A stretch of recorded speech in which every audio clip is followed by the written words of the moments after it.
안녕하세요. 저는 경기도에 살고 있는 60대 단독가구입니다.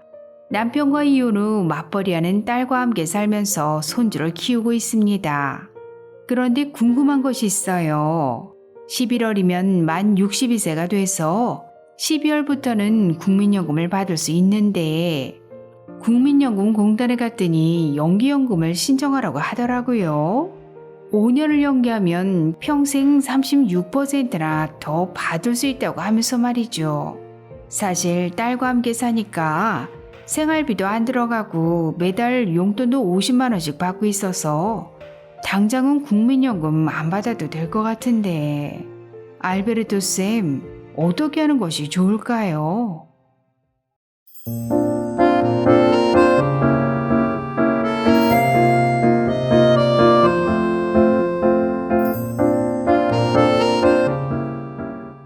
안녕하셨습니까? 행복한 인생의 음악 알베르토입니다. 기초연금 40만원 시대가 다가오고 있는데요. 오늘은 기초연금 인상 전에 반드시 폐지되어야 할 복지정책의 독소조항 6가지를 아주 쉽게 설명해 드리겠습니다. 독소조항 첫 번째, 기초연금은 부동산 부자연금이다. 기초연금의 수급 대상은 신청인의 소득과 재산, 그리고 부채까지 모두 반영한 소득 인정액이 단독가구 180만원, 부부가구 288만원 이하면 받으실 수 있는데요. 소득 인정액 계산 시 소유한 부동산은 시가가 아닌 전년도 공시가격, 즉 시가 표준액을 기준으로 반영하고 있기 때문에 약 30에서 40% 정도의 기본공제 효과가 있고, 여기에 지역별 기본공제, 대도시 특례시 기준 1억 3,500만원을 추가로 무조건 공제해주고 있습니다. 여기에 대출금, 전세보증금도 부채로 공제해주고 있기 때문에 10억 원 아파트에 살아도 집이 2채여도 기초연금을 충분히 받을 수 있는 것입니다. 참고로 금융재산은 기본공제가 달랑 2천만 원이고 전세 사는 사람은 보증금의 5%만 기본공제해주는 것과 비교한다면 부동산에 투자한 사람이 기초연금엔 무조건 유리하다고 할 수 있습니다. 지금 당장 기초연금을 만 65세 이상 전체 지급할 것이 아니라면 수급 대상을 산정하는 방법만이라도 공평하게 변경해야 하는 것 아닐까요? 독소조항 두 번째, 국민연금은 피부양자 자격 상실의 주범이다. 지난 9월 건강보험 2단계 개편 시행으로 인해 건강보험 피부양자의 조건이 훨씬 까다로워졌습니다. 9월 이전엔 소득 요건이 3,400만원 이하였지만 9월부터는 2천만원으로 강화되었기 때문인데요. 만일 재산 요건 과세 표준이 5억 4천만원을 초과한다면 연간 합산 소득이 1,000만원만 초과해도 피부양자 자격을 바로 상실하게 됩니다. 그런데 이런 합산 소득을 계산할 때 국민연금을 포함한 직영연금만 기본공제 없이 100% 반영합니다. 금융소득은 1,000만원까지는 합산소득에 반영하지 않고 임대사업소득의 경우도 사업자 등록을 했을 경우엔 필요경비 60% 공제에 기본공제 400만원까지 차감하는 것과 비교한다면 너무 불합리한 것 아닌가요? 어차피 국민연금도 일해서 번 돈으로 납부한 건데 왜 기본공제 없이 100% 소득으로 반영하는지 이해할 수가 없습니다. 따라서 최소한 다른 소득만큼이라도 기본공제가 적용되어야 할 것입니다. 독소조항 세 번째, 국민연금은 건보료 폭탄의 주범이다. 지난 9월 건강보험 2단계 개편안 실행으로 국민연금의 50%의 건강보험료가 부과됩니다. 9월 이전의 30%에 비하면 20%나 인상한 것인데요. 개인적으로 가입한 사적연금, 주택연금, 그리고 기초연금엔 건강보험료를 부과하지 않는 것과 비교한다면 너무 불합리한 것 아닐까요? 독소조항 네 번째, 국민연금은 기초연금 탈락의 주범이다.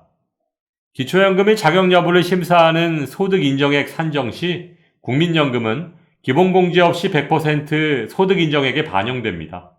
근로소득은 기본공제 103만원에 추가공제 30%까지 해주고 있고, 임대소득은 필요경비 42.6%를 무조건 공제해주고, 이자소득까지도 월 4만원씩 기본공제가 있는데 왜 유독 연금소득에만 기본공제가 없는 걸까요?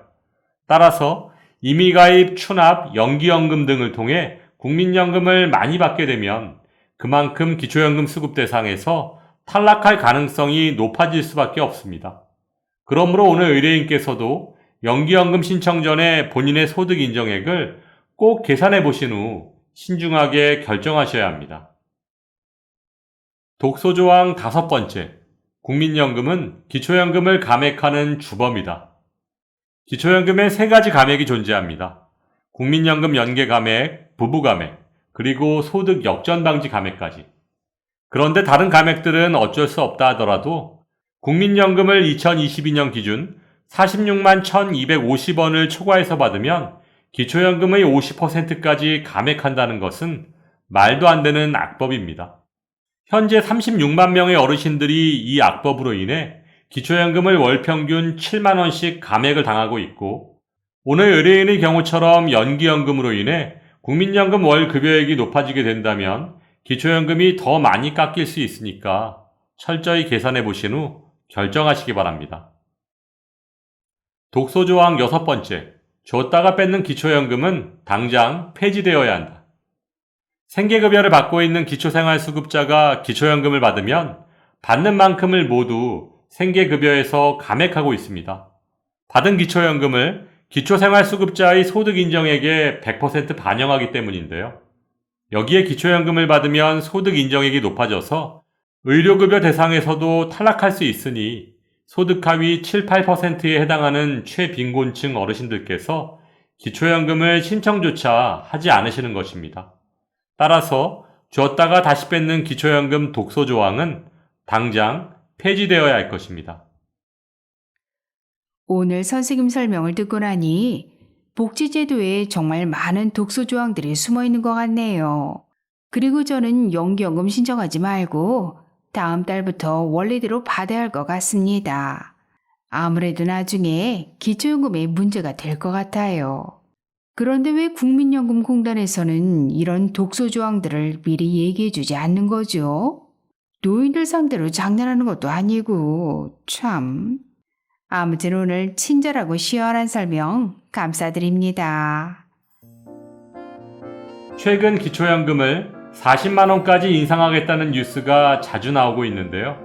어르신들께는 기초연금 인상도 중요하지만 깎이지 않고 100% 받을 수 있는 것이 더 중요하다고 할 수 있습니다. 상식이 통하는 세상이 되기를 바라면서 오늘도 알베르토가 어르신들의 행복한 인생 2막을 응원하겠습니다. 행복한 하루 되세요.